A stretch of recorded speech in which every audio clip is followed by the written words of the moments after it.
or something. Can you see it counting? Good evening and welcome to episode number 72 of Tetrakey TV.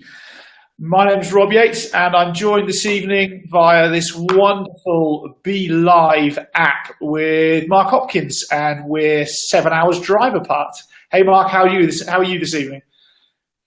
I am enjoying a very nice glass of white wine, so I'm smiling from ear to ear. Perfect. Something to be grateful for, even. The second one I'll be even more grateful for. So here we are this evening. It's been quite an action-packed few weeks. Mark and I have probably spent, 10 hours together in the past month, face-to-face? Probably, yeah. Probably, and yet we're still managing to grow a business on 4 continents simultaneously. So the virtual world really does work if you make it work for you. And tonight, what we'd like to talk about is getting grateful to win. And what's your view on that, Mark? I think it's one when you pause and you actually put in your head and go, what's my definition of winning? And therefore, what is going to motivate me around winning? So I think for me, when I think about being grateful to win, I think about being grateful to participate. I think about being grateful to contribute to others. And I think it's also, so I was coaching hockey last night, and I'm trying to get the guys to think differently, and when I say that is to be grateful for the progress that they're making. So changing their definition of success around appreciating the journey they're on and being grateful to be on the journey, but also it's not about being grateful, just being grateful to be on the journey. It's about being conscious of the choices they're making around winning. It's interesting. I worked with a couple of Olympians a few years ago now, and one of them has got over 4 or maybe 5 gold medals to his name. And when you talk to him about the gratitude for those gold medals, he's really grateful for them. But he talks about his best days as an athlete. And his best days were often when he shattered personal bests, when he was training on his own against the clock. And for him, his gratefulness was around having the opportunity to always better himself, but that didn't necessarily happen in a Olympic final or something of that nature.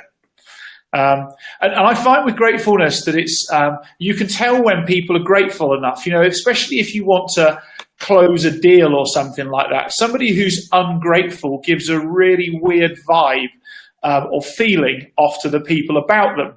And I often think that, you can kind of feel negativity from people. And Mark, what's your perspective on that feeling about ungrateful people? What is it that they do that doesn't allow them to represent themselves as best as possibly they could do? Yeah, it's an interesting one, I think, and I'm going to broaden that slightly to a discussion I had this morning with so he's a business owner, but also a guy that I'm starting to coach hockey with. And he's played provincial hockey, and he was discussing about a group of individuals whose reputation wasn't very good. And what was really interesting, they had a reputation for being not the nicest people, but also that group had never actually won anything. Last year, they won gold medal, and he looked at me and he's like, "Cheapers, they're actually really good guys." So I found it quite interesting that from not winning, there was one perception, but from a third party, once you actually change the perception around winning, and you actually create an environment around where people are excited to be part of, winning becomes secondary. And actually, as you said, that kind of environment changes the characteristics of the person. So you see them in a different light. They see themselves in a different light, because 9 times out of 10, they're actually putting less pressure on them for the gold medal, as you said, they're putting more pressure on the performance. The output of the result is actually slightly irrelevant to them. And it's an interesting concept when you think about controlling the inputs of performance rather than focus on the outputs, because actually I personally get more satisfaction about watching the inputs click, even if I lose a game, if I know where I'm supposed to be on the journey of performance and I achieve what I want to achieve on that journey, I'm hitting the milestones. The reason I'm not perturbed about losing that game because it's not something in my target. It's not what I'm actually focusing for. I've got bigger fish to fry. It may be a league game that I've lost, but that league game is not going to make a difference to where I finish in the table. Because you can purposely set about a match or a game or a strategy or anything with the intention of not winning, because you're trying a whole series of different things to see which ones stick, which ones click, which confirm the ones that are really rubbish, that are just like a 50-50 in your mind. That's a perfectly good strategy to go about, so that you're chasing up all the avenues, especially in something like it's not the final of the Olympics. It's a training ground environment. It's a perfectly good thing to go and do. It's a bit like that fail forwards, fail fast type thing. Yeah, definitely. We had a game on, it was a preseason game, and it was a game in the season we would win this game 9-0. But we drew 1-1 in the last minute, and the team was slightly despondent, and I was chuffed to pieces because of the learnings that we've got out of the game. So it's been very clear and understanding about what it is you want to achieve at what point of time.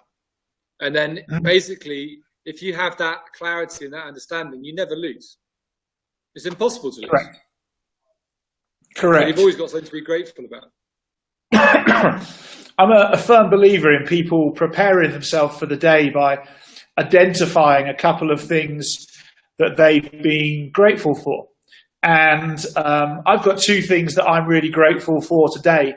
And Mark, I thought I'd share these, and maybe as I'm sharing mine, you can have a think about what yours are for the day.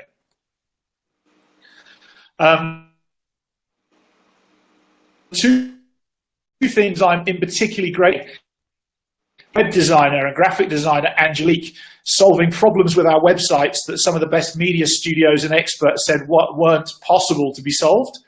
And in us offering her the flexibility and freedom and giving her the right questions, she went about adapting, making some what to the layperson would look like quite minor changes to the website, but actually took her most of the day to achieve.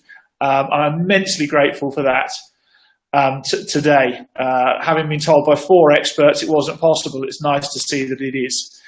And the second thing is I've been daddy daycare with this, and having the opportunity to spend has been absolutely golden, especially with the amount of traveling that I do when I can't be at home a lot of the time. These 2 days this week have been just me and her chilling out, playing, doing stuff, and it put a big smile on my face. Very cool. I think there's a lot of fathers out there who's probably envious of what you just said. Well, they should have a go. It's great fun. So I think just to wrap up, I think the one that I was grateful for is I was having a conversation with my 7-year-old boy about the concept of doing something that terrifies you each day. And he was talking about going down this big ramp on his skateboard and how he was terrified, but how he achieved it and overcame his fear of that. So I'm just very grateful and very proud of his outlook, that he's willing to push his boundaries as much as he can to something that's to us is going down, even though I would never do it because I'm scared crapless of going down a ramp on a skateboard. But the fact that he overcame his fear and I'm terrified. I did something else that was terrified me, but hey ho. I was very, very grateful for that. So. Cool. Awesome. Okay. So the challenge I'd like to leave people with today, if that's okay, is every day two things. Ideally, write them down. Either put them in their notes section on their iPhone, or put them on in a notebook, a bit of journaling maybe. But go and do that. And then when times aren't quite as easy, just go and spend some time flicking back through that book or those notes of what you've been grateful for, to go and put some real positive perspective on how great your world really is. Anything to finish with, Mr. Hopkins? Yes, my wine glass is empty and needs topping up. So we're grateful for affordable, good quality wine in South Africa, and we hope you can finish off the rest of your day in a similar style. I'll see you tomorrow night, because Mark's coaching tomorrow night. And apart from that, have a great 24 hours further. And please let us know in the comments section. Look forward to reading your gratefulness in the comment section. So good night, and we'll see you soon. Thank you, Mark. Good night. Speak later. Good night. Bye.